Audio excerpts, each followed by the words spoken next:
All right. Well, hello, everyone. I am super happy and excited to have Misty with me today.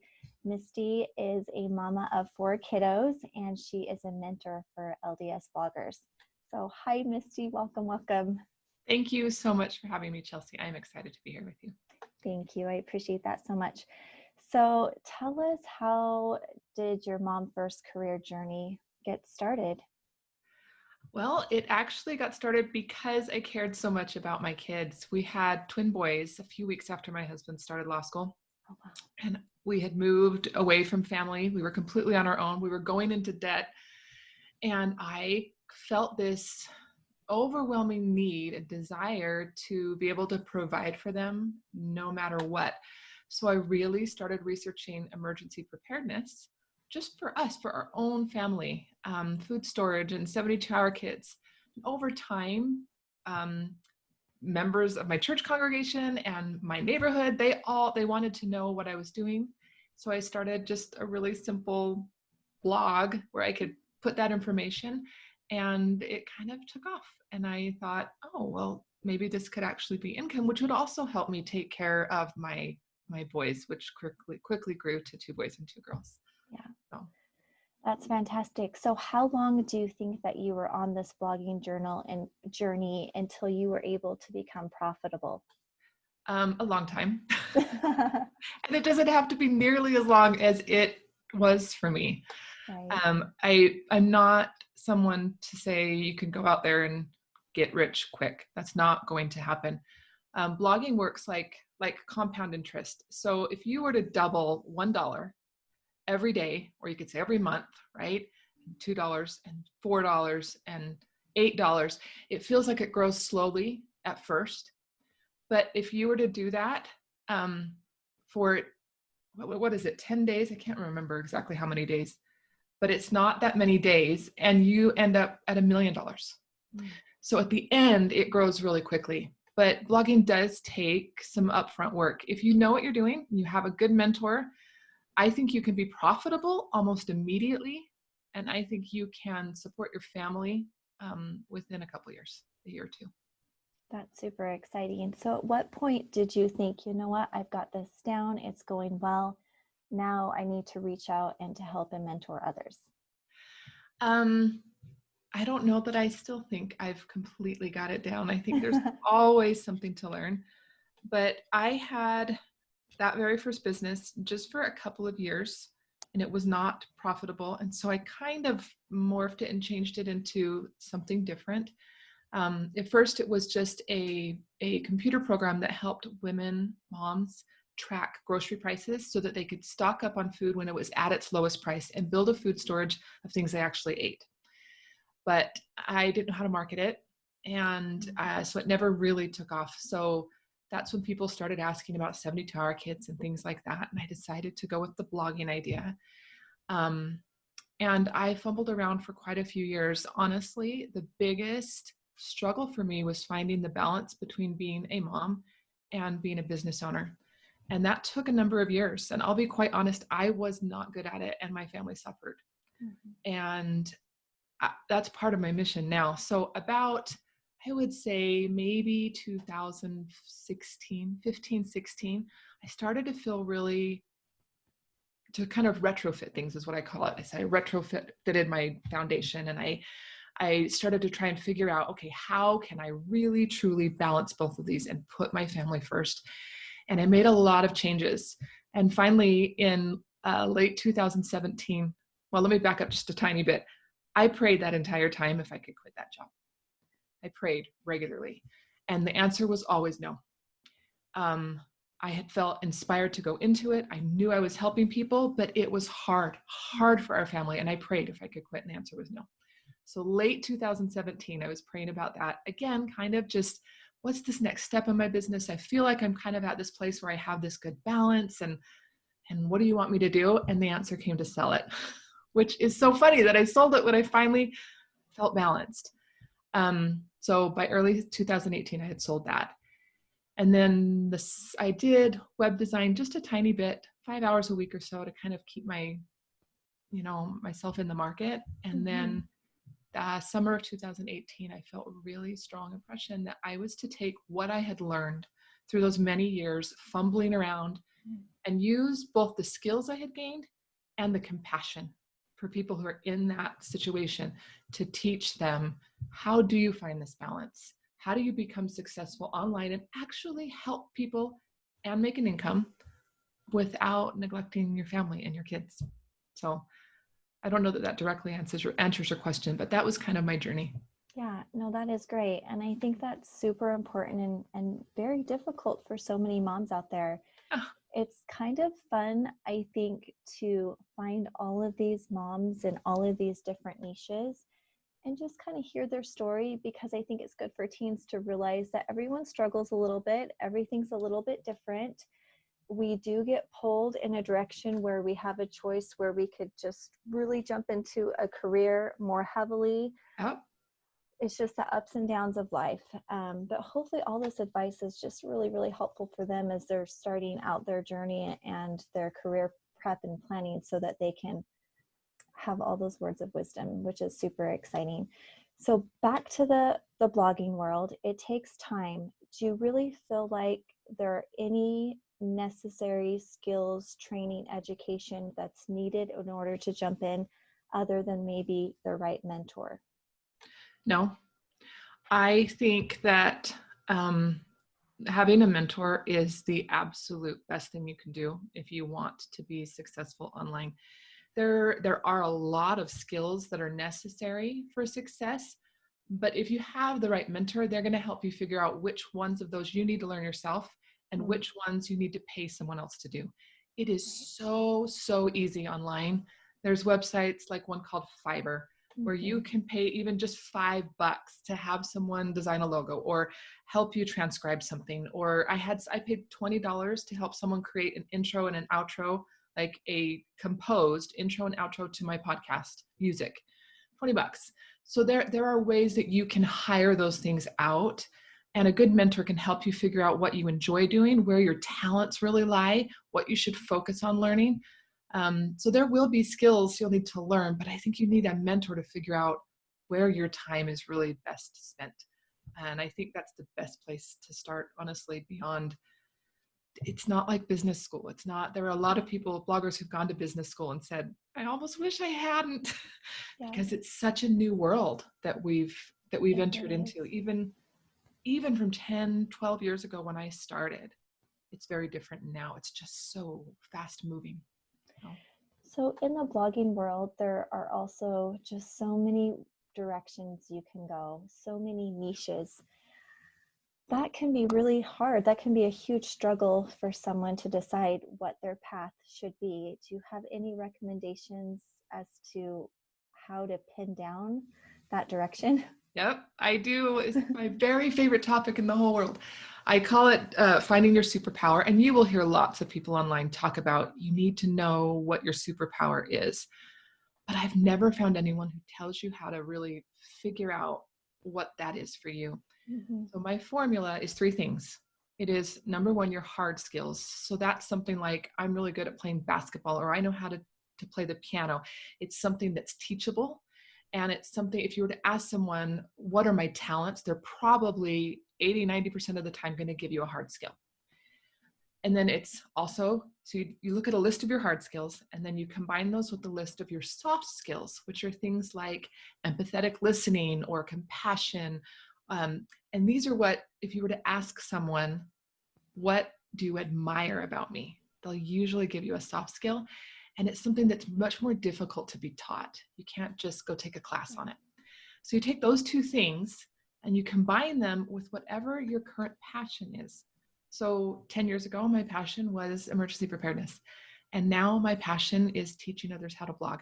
So that can change and kind of morph through time. And that's what's fun about being online. You can have your audience can kind of grow with you as you change. But that's the simplest way for me to help people get started.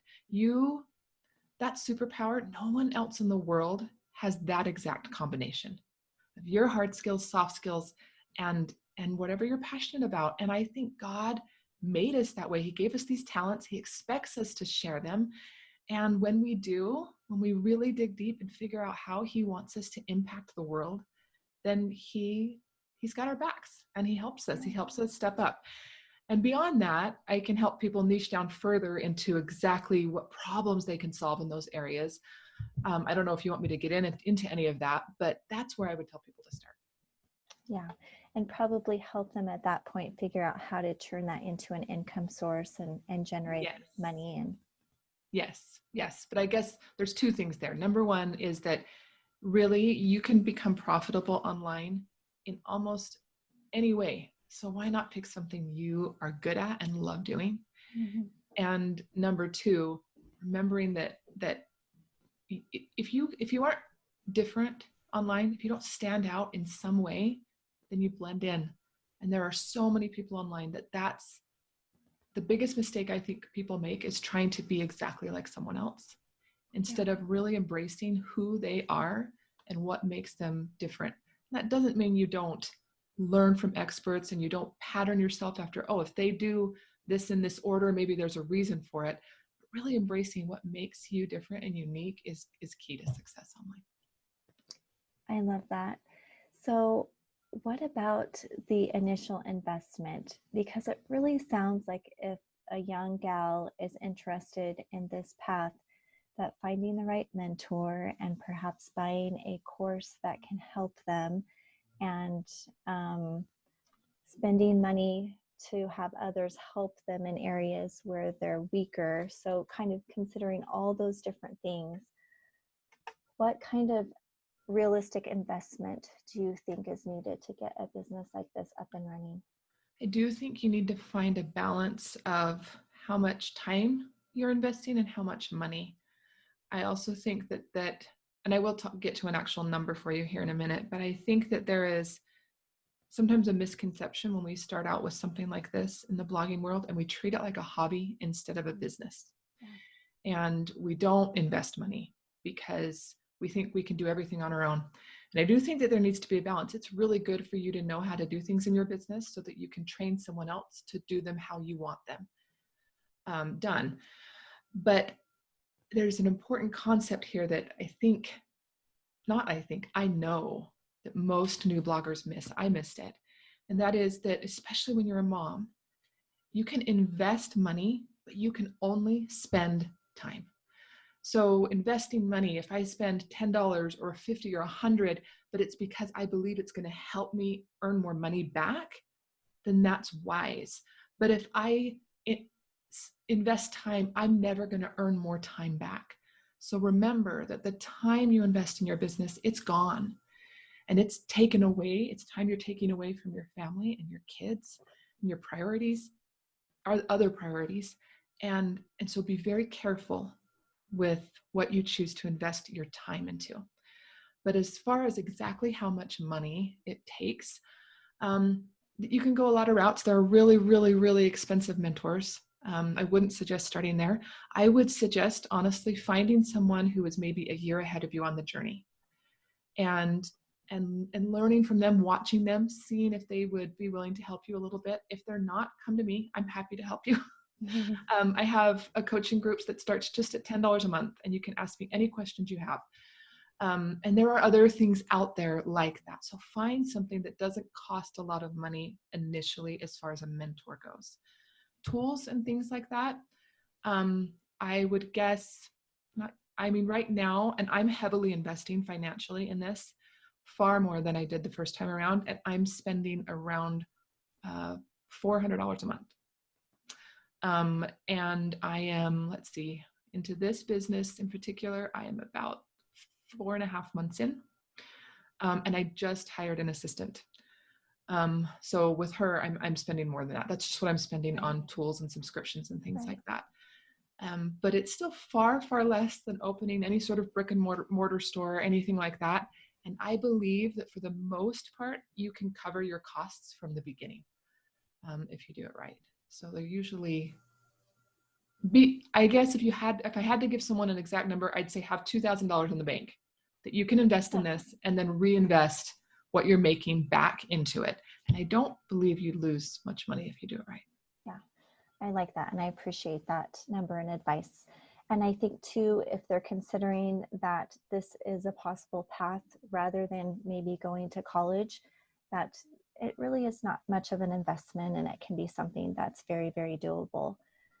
So it sounds like with the right mentor, the right tools, you can really get a business, a blogging business up and running fairly quickly. Is there one or two tips that you can help us understand in terms of, because obviously you're marketing yourself online through your blog, Yeah.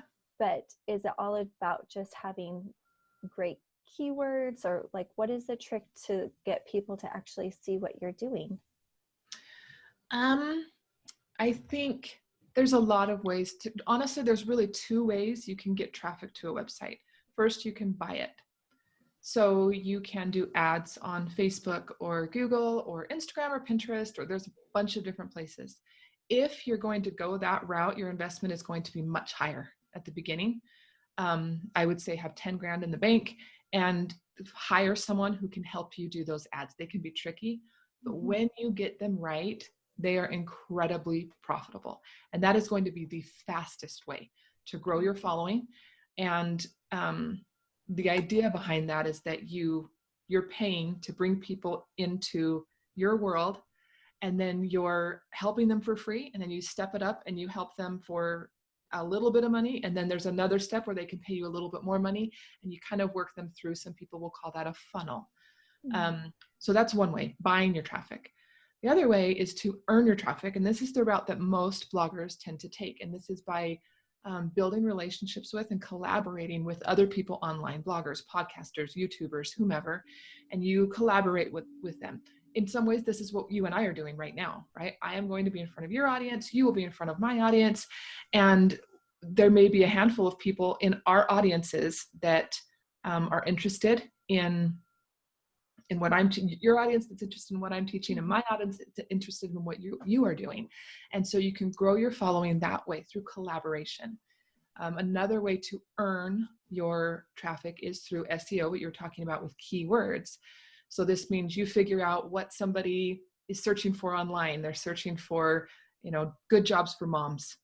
And you have realized that, so you have a blog post or an article on your website that uses that keyword in multiple places. But again, SEO, search engine optimization, takes a lot of time. So it's a way of earning your traffic. So you can look at that in a couple of different ways. But the number one mistake I see people make, no matter what you're doing, is all they do is focus on getting the traffic and they don't capture it. If somebody only comes to your website once, then they're gone forever and you can never contact them again. So the number one tip is that I would give people just starting out is, no matter how you are getting that traffic, your number one priority is to capture it by asking for people's email addresses so that you have a way to contact them in the future. Even if at first you don't have a product, if you have their email address and you have a product a year later, you can tell them about it. That's great. Perfect tips. Thank you so much. So what about the balance, the mom work-life balance? I imagine that as a mentor, this is something that you teach and you help with. So what is your best advice and what has worked great for you? This is something that I teach about a lot. In fact, I've written a whole e-course around this concept, because if we step out into this world, especially as women who believe motherhood is important, if we step into this world, like I honestly did, even with good intentions originally, but without a firm foundation of how we're going to handle that issue, the world always wins. The money, the fame, the recognition, the kind comments, it always wins. And so it is really important.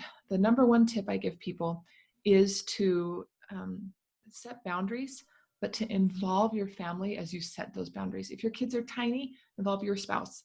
If your kids are older, like mine are, involve them. And what we do is we sit down and we write a boundaries contract saying, I will work at these times, I will not work at these times, I will always do this, I will never do this. And we sign it so that we have this commitment with each other. And my kids can call me out and say, hey mom, you're working when you said you weren't going to. And I either have to stop or I have to explain it to them. and they have to be okay with it. And not they have to, but we have to come to an understanding where they are okay. And if they're not, then I don't work during that time. I have agreed with my kids to work. An example of this, I work 20 hours a week, but with the coronavirus and everything happening and my kids being home now, we've had to kind of readjust. And because I've gotten less done for a while, I have told them that I am working more like 30 to 35 hours during the month of May, so that I can be a little bit more free in the summer. So there is an example of a compromise where we went outside of that boundaries contract, but we did it as a group, and they know why, and they understand what the benefits will be for them. The next step in that is your boundaries are going to fail if you aren't organized. So get really, really organized. That is, to me, an essential piece. And then last, learning to say no. It's so hard for women, especially, I believe, religious women who really want to be like the Savior and serve and give. It can be really hard for us to say no. But when you know what your priorities are, you are able to ask yourself, if I say yes to this, really truly think through, what am I saying no to and which one's most important. So often we just default to yes because we don't want somebody to be upset with us or feel frustrated with us, and or see us as less than. And so we just default to yes, but that ends up, our kids don't scream as loudly about it. They don't, we know they're going to love us no matter what. And so they end up being the ones that suffer. Yeah, that's true. So those 3 tips: boundaries, organization, and learning to say no. I love that. What would be the average day in the life of Misty look like? So a day on when I work, so my schedule right now during the summer, just to throw this out as an idea for anybody else who's kind of looking, what does that work look like? My week, I work Monday, Tuesday, Thursday, and then a couple hours on Saturday. I take Wednesdays off all day long. We go play and do fun things. Thursdays is our cleaning working day where I get out and I work with my kids and teach them and work, that type of stuff. I tend to not work in the evenings, but a typical working day when I actually am sitting down working, it looks like shutting off notifications on my phone so that I can actually focus.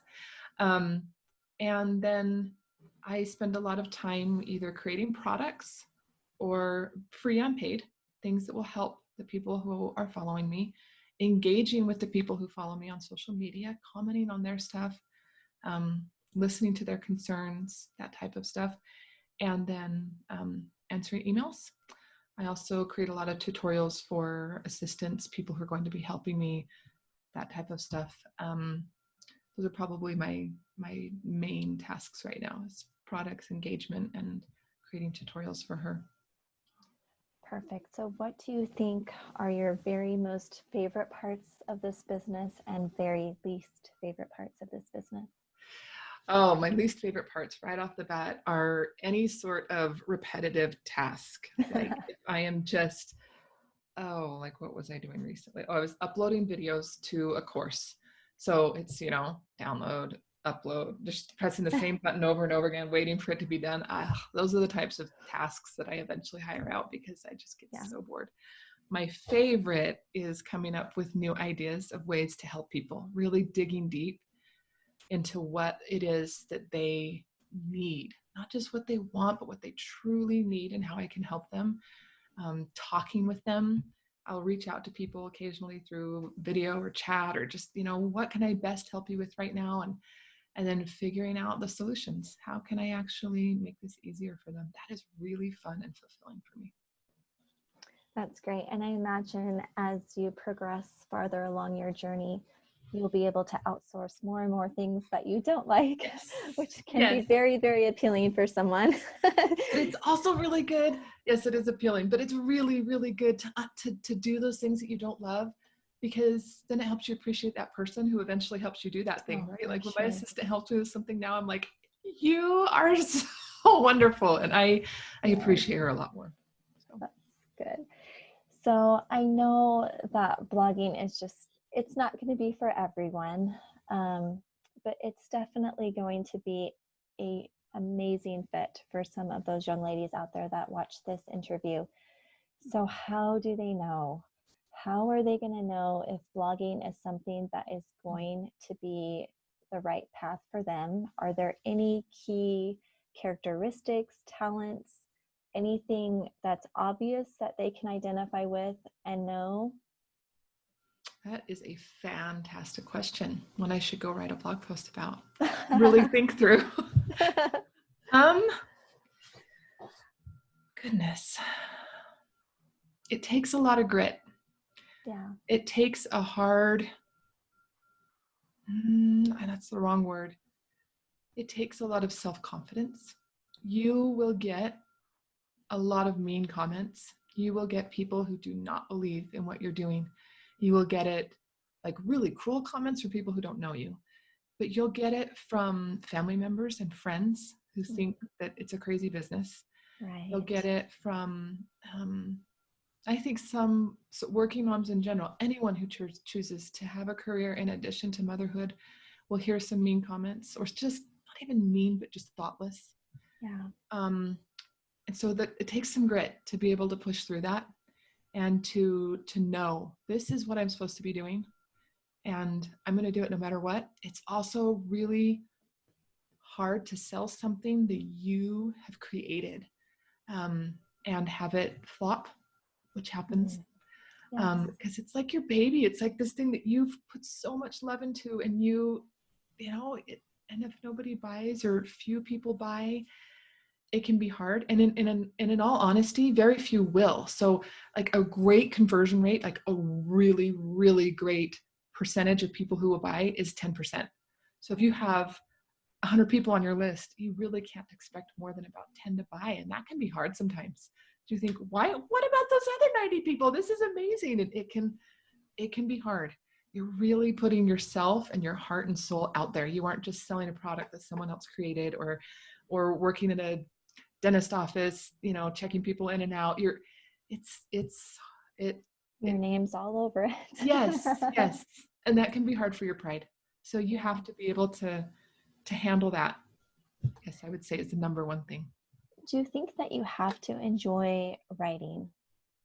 Oh my goodness. That's a great question. I don't like writing. Isn't that funny? But I've built a career around blogging, and I've actually just switched to podcasting. And then I transcribe my podcasts into blog posts. So I think there's something there to be said. I love speaking. I love teaching.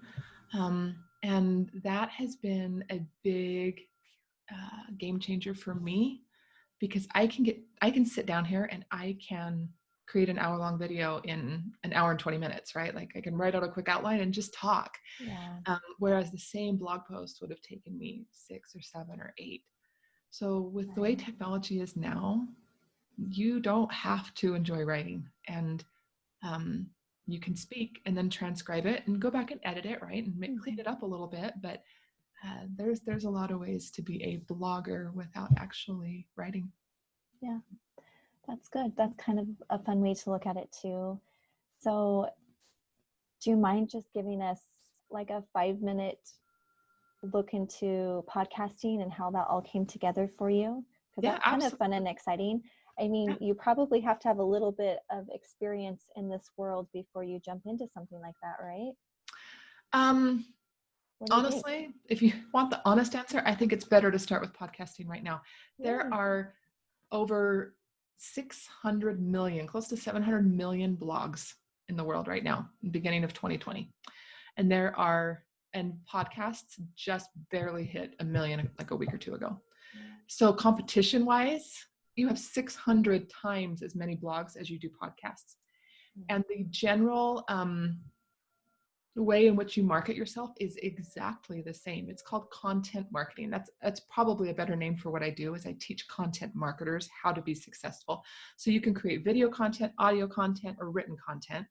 And then no matter what you create, you market it. And you're just creating lots of free content for people, and they enjoy your free content. And then if they enjoy that content, then they can buy your paid stuff. Is the general kind of marketing idea. So you can start either place. And if you enjoy writing, I suggest starting with blogging. And if you enjoy speaking, then starting with podcasting or YouTube videos. but yeah, the whole reason was I'm gonna delve into something here, I guess, that I am a member of the Church of Jesus Christ of Latter-day Saints. And so I was reading a scripture in the Book of Mormon. One day I was struggling with this business. I was writing, and I was wanting to get content out faster because I really wanted to help, but it was taking me a long time because writing's just not my main skill. And so I was reading a scripture, and there's a prophet named Nephi, and he talks about how he is not mighty in writing, but he is mighty in speaking. And when I read that scripture, I was like, that's my answer. I'm going to start a podcast. I can do that so much easier. And so that's kind of how I made that journey. And if you do want to start podcasting and you're listening to this right now, my favorite place to start is a course by Pat Flynn. It's the course I took. It's a few $100s. I think it's like 500. But it is fantastic. He will walk you through step 0 to step done, like tiny little steps of how to make it happen. And you can have a podcast up in a couple weeks. He's a very good teacher. It's a lot of fun. Podcasting's good if you don't like video too. If you don't want your face to be on there, but you're better at speaking, you can do a podcast and you don't have to have the video element of it. Is it a more expensive route than blogging? No. No. Either way, you should have a website where people can search either your blog posts or your episodes, right? Right. But you can do podcasting without a website. So right now, my podcast, what I'm investing in my podcast, I pay $12 a month for somebody to host it. What that means is you have to have computer space to store all those audio files. And in order to get those out to everybody over the world, I'd have to have a really super fancy computer. So instead of doing that, all podcasters pay a host. That's the entire company's purpose. So there's $12 for them to host those audio files. And then I pay for a player, but you don't even have to do that. My host creates a player for me if I want it. I pay for a fancier one that's about $12. I bought this mic. It was like 50 or 60 bucks. A little $10 light off Amazon, because I do mine as videos, and you can do it right in the comfort of your own home. Yep. So it's really not. You could get a podcast up and running for $20 to $30 a month max. You can pay way more if you really wanted to go super fancy, but it's not going to take you a lot of money to get up and started. The issues there again, though, is you need a mentor to show you how to market that so that it actually becomes profitable. To have an audience. Yeah. Okay, that's perfect. So what do you think a teenager could do right this minute, right now, to take some action and dabble in this industry and see if there's a little bit of a passion, a little bit of a grab in this? Become an assistant for a blogger or podcaster. I have hired teenagers in my ward before for that exact reason. I was hired as a 15-year-old girl by a dentist in my ward, and he always employs somebody, their freshman through senior year, so that he can give them that skill. I never had to go to school, and I had a job all through college that paid a great amount of money because of that skill. So I believe there are a lot of bloggers and podcasters who would love to pay that forward, pay that back, help these girls. So reach out. I have a network, and I'm growing it, of lists of Latter-day Saint bloggers. And there are Facebook groups. Search up Latter-day Saint bloggers, Latter-day Saint podcasters, and join those groups and just start asking questions. And if you have skills, understand what skills are necessary. Can you edit audio? Can you edit video? Do you know how to type? Those types of skills, work on growing those. Do you know Photoshop is another one that is huge? Canva, can you learn how to use Canva? These types of things, teach yourself to learn those types of products and then market yourself. You could go on Fiverr.com and say, hey, I will make your social media graphics for you. And that can lead to a job with a blogger or a podcaster or other content marketer. And just start working for somebody and be willing to take a low pay. That's one of the the benefits of me hiring somebody who's a teenager. A virtual assistant for a blogger can make $50 an hour. I'm not going to pay a 17-year-old girl $50 an hour to do that, because I'm going to have to train her and teach her a lot. But that's good for me because I'm getting a lower price, and it's great for her because she's learning these essential, wonderful skills. So and as a teenager, minimum wage is just great, right? Yep. Yes. And you'll probably even make a little bit more than minimum wage for most of us, but that's a great way to get started, and even to figure out if you really like it. It's what I want my kids to do when they through college. It's just being a virtual assistant for somebody, because it's totally on your own terms, your own hours, and it's a great experience to figure out if that's something you really want to do. I love that. That is like the perfect advice. I'm so glad that you brought that up. So this interview has been absolutely wonderful. I just want to reach out and ask if there's any last bits of advice or anything you would like to say to the teens out there that watch this interview today to kind of help them through their journey. I would reiterate that blogging isn't for everybody, and that your talents and skills, they may work perfectly here, and they may work with something else. I would suggest that you think deeply. If you're religious, I would suggest you pray and really seek some guidance from mentors and parents and youth leaders and friends, especially adult friends, as to what your path should be. I think there are so many opportunities, especially for mothers now, that there weren't 20, even 10 years ago.